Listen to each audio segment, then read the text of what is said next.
माता की, भारत माता की।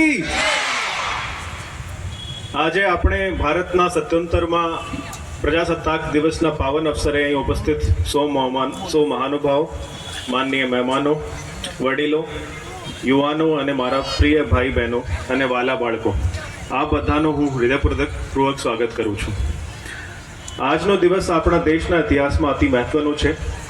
26 જાન્યુઆરી 1950ના રોજ ભારત પોતાનું સંવિધાન અમલમાં મૂકીને સંપૂર્ણ ગણતંત્ર તરીકે વિશ્વમાં પોતાની ઓળખ સ્થાપી. પહેલાં આપણે ઘણા વર્ષો સુધી અંગ્રેજોની ગુલામીમાં હતા અને એથી આપણે આઝાદ થયા, પણ આઝાદી આપણને 1947માં મળી, પણ પ્રજાસત્તા 1950થી આપણે માનીએ છીએ. એનું કારણ એ છે કે પ્રજાની સત્તાનો મતલબ શું. ભલે કોઈ પણ રાજકાલે પહેલાં અંગ્રેજો કરતા હતા, અત્યારે આપણી દેશના લોકોની સરકાર છે, પણ પ્રજાની સત્તાનો મતલબ એ છે કે પ્રજાને મૂળ અધિકારો મળ્યા છે.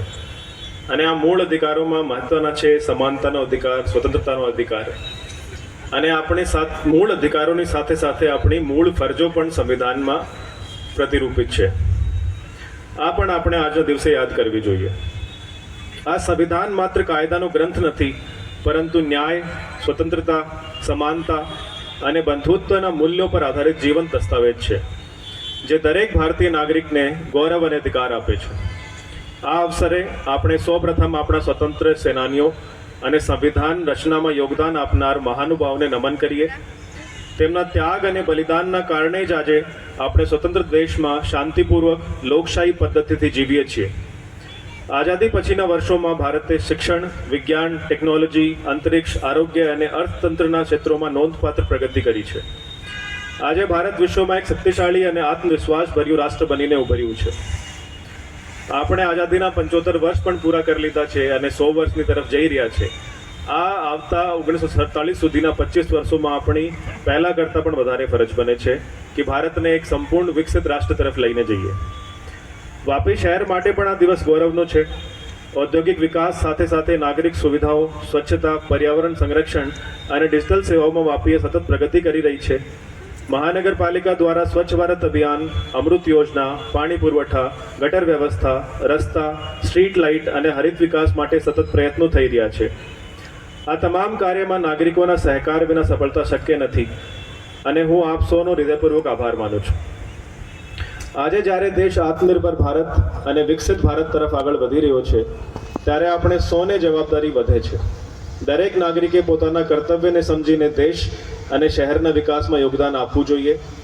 કાયદાનું પાલન, સ્વચ્છતા જાળવણી, પર્યાવરણનું રક્ષણ કરવું અને સામાજિક એકતા જાળવવી, આ બધું સાચી દેશભક્તિના સ્વરૂપ છે. યુવાનોનો હું ખાસ સંદેશ આપું છું કે તમે દેશનું ભવિષ્ય છો. શિક્ષણ, કૌશલ્ય અને નવીન વિચારોથી દેશને નવી ઊંચાઈએ લઈ જવાની શક્તિ તમારી પાસે છે. સ્ત્રીઓનું સશક્તિકરણ, વંચિત વર્ગોની સંભાળ અને સર્વસમાવેશક વિકાસ, આ આપણા ગણતંત્રના મૂળ તત્વો છે, જેને આપણે રોજિંદા જીવનમાં અમલમાં મૂકવા જોઈએ.